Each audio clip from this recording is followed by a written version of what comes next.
Tehran ignored every diplomatic signal, crossing a red line in its relations with the West. The United States repeatedly and unequivocally warned the Iranian leadership that continuing its current course of nuclear blackmail would lead to catastrophic consequences for the regime's survival. And now these are no longer empty threats. This is a very real situation.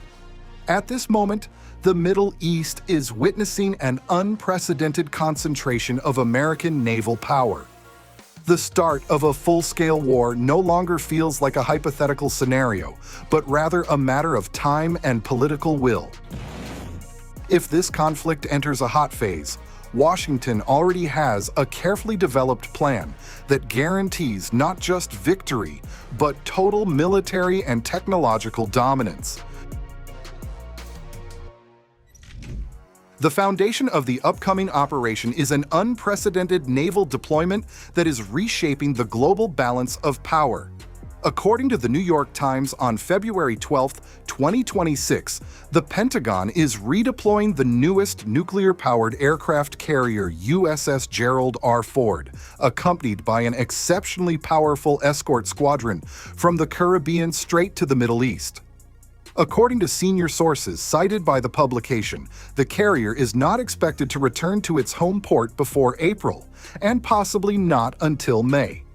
The reason for such a prolonged and costly deployment is that the Ford is moving to link up with another giant, the aircraft carrier USS Abraham Lincoln, which, together with its strike group, arrived in the waters of the Persian Gulf several weeks earlier as part of a campaign of maximum military pressure on the regime ruling Iran. Open trackers and specialized outlets are already painting a picture that should send a chill down the spine of regional headquarters. This is not just about two aircraft carriers, but about a full strike network, aviation, escort ships, submarine platforms, and logistics assembled into a single fist. According to the Western press, the United States is pulling into the region the largest air grouping since Iraq in 2003, while carrier forces are being reinforced by the pairing of the USS Abraham Lincoln and the USS Gerald R. Ford, which is moving to join up. This is no longer a flag show. This is a configuration that looks like preparation for a first night scenario. Suppressing air defenses, zeroing out radars, and then a methodical multi-layer campaign against critical infrastructure. And that is exactly why the region's nerves are at the limit right now. When this volume of assets is already positioned, only one question remains: when the order will be given. As the Military Times notes, it was this ultra-modern aircraft carrier, equipped with electromagnetic catapults that allow aircraft to be launched at incredible speed, that played a key role in the stunning January raid by U.S. forces in Venezuela. That lightning-fast operation, which entered the textbooks of modern military history, resulted in the capture of the dictator and former president of the country, Nicolás Maduro. The very fact that the carrier-based aviation of the USS Gerald R. Ford most likely completely paralyzed the Venezuelan army, destroying their command posts and clearing the way for Maduro's capture, should send a chill through the top levels of Iran's leadership. The carrier's crew, its air wing pilots, and the sailors of the escort ships have just come straight out of a real battlefield. They do not need exercises or additional training. They are fully focused. Their skills are sharpened to automatic precision, and they are at the absolute peak of combat readiness. If an order to strike comes from the Oval Office in Washington, this colossal war machine will act without the slightest hesitation, bringing down the full power of the American arsenal on the enemy. However, the combat experience of the crew is only a lead-in to the firestorm this ship can unleash on the enemy. A detailed analysis of its weapons makes it clear why the arrival of a second aircraft carrier fundamentally changes the rules of the game. The USS Gerald R. Ford does not carry fifth-generation F-35 fighters, but within the Pentagon's current complex tactical scheme, they are not needed there. Squadrons of low observable F-35s are based on the USS Abraham Lincoln, providing the initial capability for stealthy penetration and breaching Iran's dense air defense system. In turn, the Ford carries on its massive deck the time-tested, multi-role F/A-18 Super Hornet fighters and, critically important for the success of the entire operation, the newest modifications of the EA-18G Growler electronic warfare aircraft. It is this deadly combination of kinetic strike platforms and electronic warfare suppression assets that will become the key factor in neutralizing Iran's favored asymmetric warfare strategy, the attempt to saturate the airspace with a massive number of cheap, primitive kamikaze drones. Taken together, the deployment of 2 aircraft carriers means a multiple increase in U.S. air power in the region. The integration of the logistical and combat efforts of the Ford and the Lincoln makes it possible to reach a truly phenomenal level of sortie generation, increasing this critical indicator by at least 1/3 compared to standard calculations. In practice, this means creating a continuous conveyor belt of destruction for the enemy's military infrastructure. The scenario looks like this. The USS Abraham Lincoln takes the initiative in the first, most dangerous wave of airstrikes, using its stealth aircraft to expose and destroy air defense radars, while the USS Gerald R. Ford becomes a ruthless instrument that turns the initial shock into a methodical and non-stop military campaign aimed at the systematic destruction of everything, from the launchers of surface-to-air missile systems to deeply fortified Iranian military command bunkers in mountain ranges. Undoubtedly, an operation against Iran will be dozens of times more complex and dangerous than the Venezuelan adventure. The Iranian armed forces, hardened by decades of isolation and proxy wars, are incomparably stronger, and Washington has to account with surgical precision for a complex network of diplomatic obligations to its Middle Eastern allies. Qatar, Jordan, Israel, Saudi Arabia, and Bahrain are part of a single fragile architecture of U.S. regional security and quite rightly fear destructive retaliation from a cornered Tehran. That is why the arrival of the USS Gerald R. Ford in the turbulent waters of the Persian Gulf is a de facto doubling of American firepower for one extremely pragmatic goal.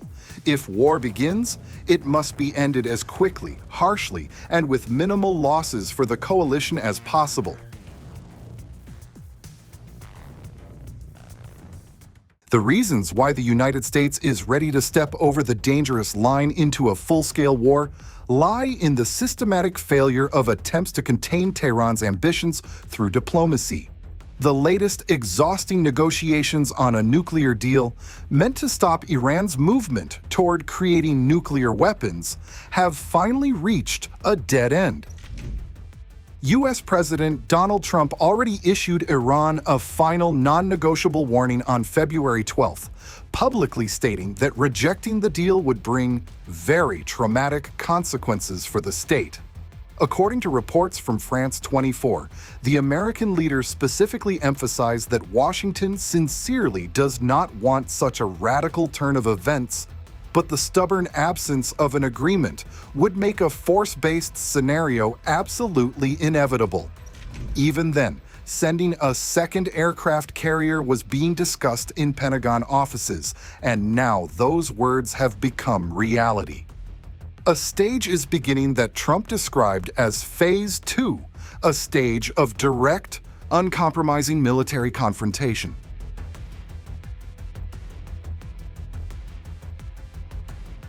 Diplomatic preparations for a possible strike are moving forward at full speed, using every available channel of communication. On February 15th, the respected outlet The Times of Israel reported that Trump personally assured Israeli Prime Minister Benjamin Netanyahu of full, unconditional support for any Israeli preemptive action if the Geneva talks collapse completely. Netanyahu, speaking before the prestigious Conference of Presidents of major American Jewish organizations, did not hide his deep historical skepticism. In his words, Iran is reliable in only one thing: in its constant, institutionalized drive to lie to IAEA inspectors and cheat on the international stage. Israel has long been ready for decisive actions to protect its sovereignty, and the United States is now coming right up to the same existential line. Tehran's behavior itself simply leaves the West no choice. Iran has not only refused to freeze its controversial nuclear program, but has also brazenly accelerated the development of a new generation of ballistic missiles capable of carrying potential nuclear warheads over vast distances. The estimated arsenal may already be reaching the colossal figure of 2,000 units. Alarming high-resolution satellite intelligence data, published by the New York Times on February 6th, irrefutably shows that Iran has urgently, around the clock, restored key solid-fuel missile production facilities that were destroyed by the U.S. Air Force during the limited Operation Midnight Hammer in 2025. These frantic actions directly indicate that the Islamic regime is not taking peace talks seriously and is actively preparing for the large-scale use of its missile program to strike Israel and critically important U.S. facilities in the region. But nuclear defiance is only part of the enormous problem. Washington, bound by obligations to defend human rights, cannot ignore forever the horrific slaughter carried out by Ayatollah Ali Khamenei's regime inside its own country. The suppression of mass anti-government protests, which erupted due to economic collapse and corruption in late 2025, has taken on an unprecedented scale as a crime against humanity. Although Donald Trump harshly warned Tehran against show executions of political activists and protesters, the reality on the streets of Iranian cities turned out to be worse than even the most pessimistic forecasts.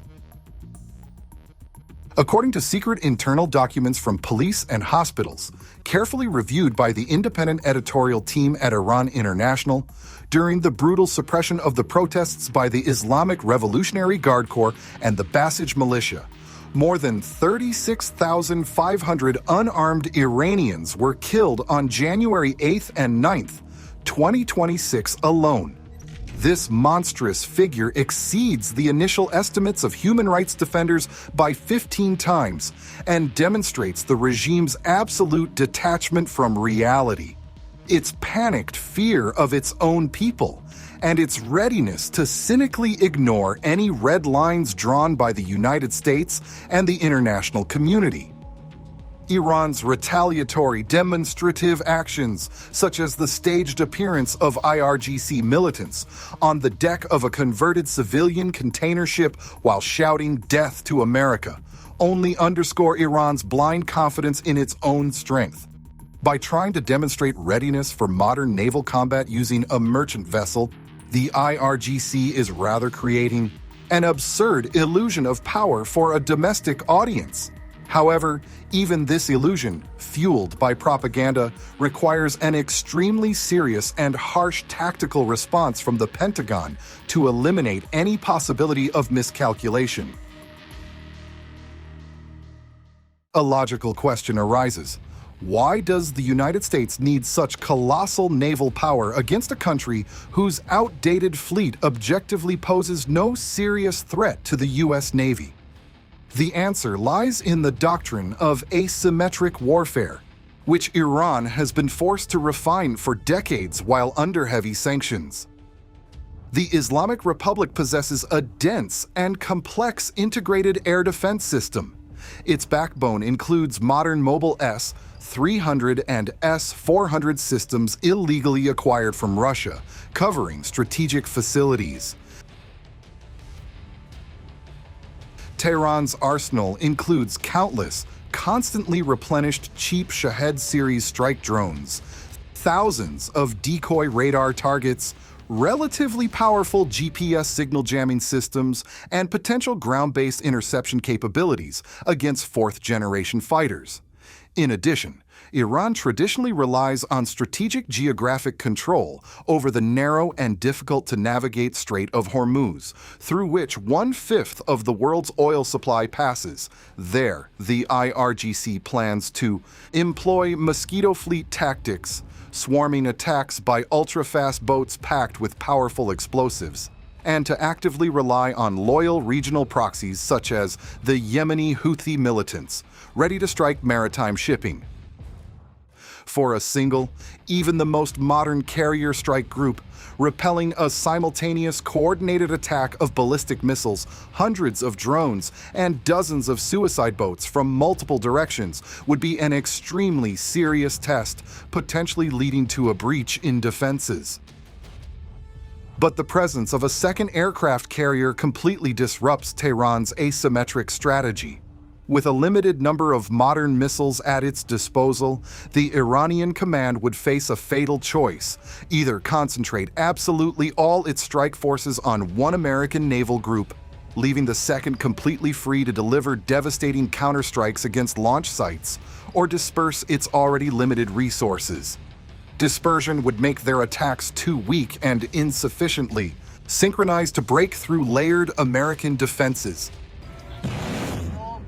Tehran has found itself tightly cornered by its own stubbornness, and its former militaristic propaganda is beginning to show deep cracks.